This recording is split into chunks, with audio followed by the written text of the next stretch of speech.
Hello, welcome. I'm your host, Elizibar. We're going to talk about Elvira, Mistress of the Dark, #4. This book had me laughing, even more than all the other ones. I really enjoyed this issue. It's the end of the story arc they're in, and I thought it was just a hoot. So she's on the set of Bride of Frankenstein, and naturally everything you think is going to happen, happens. He socks Boris Karloff, well, it's not really Boris Karloff, and goes running. And everybody she runs into is somebody that's famous from the movies. So I went too far? Here we go. Got John Wayne, and I feel like I should recognize this other guy, but I don't off the top of my head. That one in this pose, that's pretty obviously John Wayne. He doesn't really look like him in the other shots too much. And maybe I'm wrong. Maybe I got the wrong cameo here. Ginger and Fred Astaire. This is, I forget the guy that played the Thin Man, but that's what this page is. Like, we just go on this fun little tour of old Hollywood. Right down to, like, the cops that bust in, the studio cops here when they're on the set of this Errol Flynn movie. It's Abbott and Costello.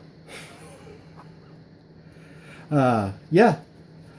It was a hoot. This whole story was just a hoot. The art's nice. I'm not going to criticize anything about it. If you kind of like old Hollywood stuff, you know, just go ahead and buy this. Like, oh my god, this is such a short review. I really enjoyed it. It was fun. The writing was humorous. The people acted kind of like you'd expect them to. Let's go back to the pirate ship scene here. They're totally in a swashbuckling movie. I'm pretty sure that's supposed to be Errol Flynn. I think the chin is a little too broad, but, you know, he's totally got that kind of stuff going on. They reference, like, other people in this movie, you know, or in this story. Basil Rathbone. At some point, she's breaking the fourth wall while she's talking to Faust, and she's saying, you know, we couldn't expect the writer, Avalone, to come up with new characters. I had to just double check that that was the writer's name, but sure enough, there he is, David Avalone. Oh, the whole thing was just a hoot. I really enjoyed all the Hollywood cameo stuff. And if that's all you want to see in this book is kind of a funny little Hollywood cameo thing, you won't be disappointed at all. This cost, you know, $3.99, I think. Yeah, $3.99. And I definitely feel like I got $3.99 worth of fun out of this. I'm going to open up to the cover gallery, like I usually do in these Dynamite books.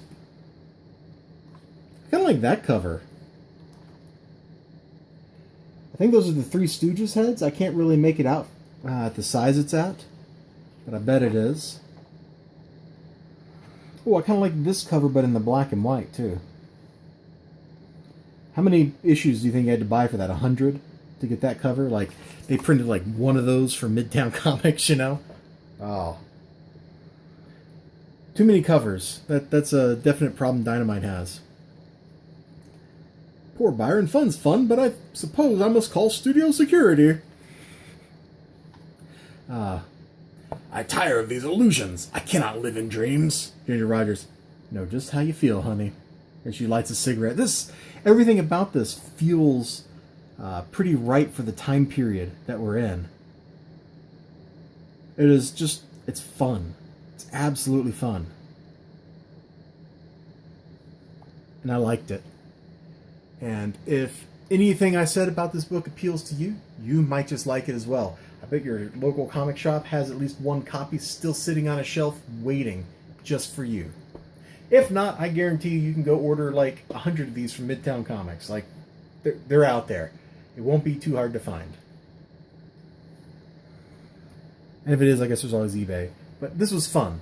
The issues leading up to this were fun, and I had some reservations about each one. But this one was just pure joy the whole way through. I really loved it. I'll see you all next time because I'm starting to repeat myself.